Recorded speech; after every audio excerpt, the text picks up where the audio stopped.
அவருடைய அரசியல் எதிர்காலம் எப்படி இருக்குன்னு யூகிக்க முடியலை, என்னால் முடியலை. அவருடைய காய் நகரத்தில் எல்லாமே இதுவரைக்கும் தோற்று போயிருக்கிறது. மீண்டு எழுவதற்கான வல்லமை உள்ள தலைவர், அதில் ஒன்றும் குறை இல்லை. அதை எப்படி காய் நகர்த்துகிறார் என்று நீ அவர் வந்ததற்கு பிறகுதான் தெரியும்.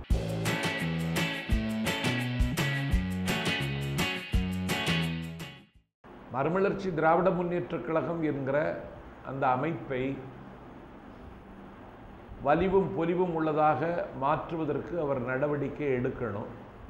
ரெண்டாவது, தேர்தல் அரசியல் கூட சரியாக வராவிட்டால் பெரியாரை போல ஒரு கொள்கை சார்ந்த பயணமாக கூட இந்த இயக்கத்தை முன்னெடுத்து செல்லலாம்.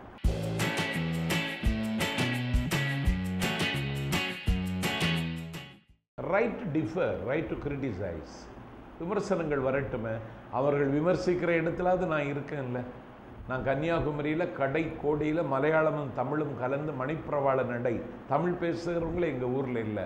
அந்த ஊரில் பிறந்த நான் நியூயார்க்கில் நடைபெற்ற டிரான்ஸ்லேஷன் ஆஃப் தமிழீழ கவர்மெண்ட் கான்ஃபரன்ஸில் வரைக்கும் பேசிட்டு வந்துட்டேன். நான் விமர்சிக்கிற இடத்தில், பேசப்படுகிற இடத்தில் நான் இருக்கேன்.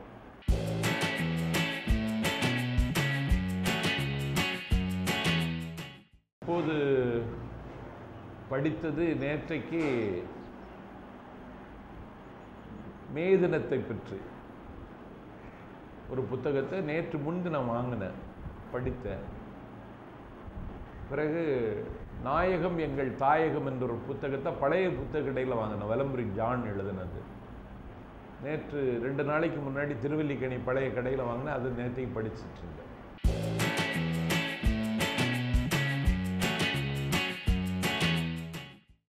திரைப்படம் பார்ப்பதற்கான மனநிலையில் நான் இல்லை. கடைசியாக பார்த்தது ஜோக்கர் படம் பார்த்தேன், நல்ல படம். இல்லை அதாவது எந்த விதமான ஆடம்பரம் இல்லாமல், ஒப்பனை இல்லாமல், மிக எளிமையான வகையில் இந்த சமூகத்தினுடைய பிரச்சனைகளை சித்தரிக்கிற ஒரு படமாக இருந்தது. நான் இதுவரைக்கும் ரஜினிகாந்த் படம் பார்த்ததில்லை, இதுவரைக்கும் பார்த்ததில்லை.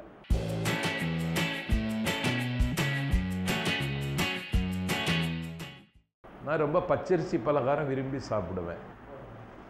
இடியாப்பம், ஒரட்டி, ஆப்பம், கலத்தப்பம், இதெல்லாம் எங்கள் ஊர் உணவு, அதுதான் விரும்பி சாப்பிடுவேன். நான் இங்கே நானே தான் குக் பண்ணி சாப்பிட்றேன். நான் காலையில் கொஞ்சம் போல் காய்கறியை வேக வச்சு சாப்பிடாது தான் காலை உணவு. பகலில் ஒரு டம்ளர் அரிசி போட்டு பொங்கி இந்த ஆச்சி வத்த குழம்புன்னு கடையில் வச்சுருக்காங்க, அதை ஒன்று வாங்கி வச்சுருக்கேன். ஒரு ஆம்லேட்டை ஏதாவது போட்டு சாப்பிட்டுருக்கேன், அவ்வளோதான்.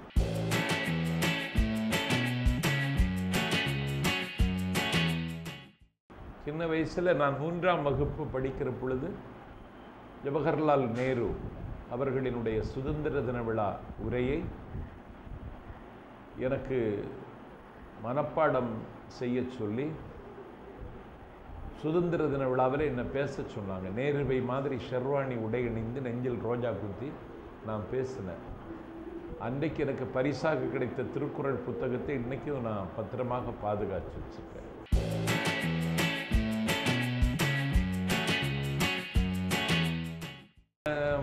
மதிமுகவிலிருந்து வெளியே வந்ததற்கு பிறகு ஃபேமிலியோட ஸ்பெண்ட் பண்ணுறதுக்கு எனக்கு நிறைய நேரம் கிடச்சிருக்கு.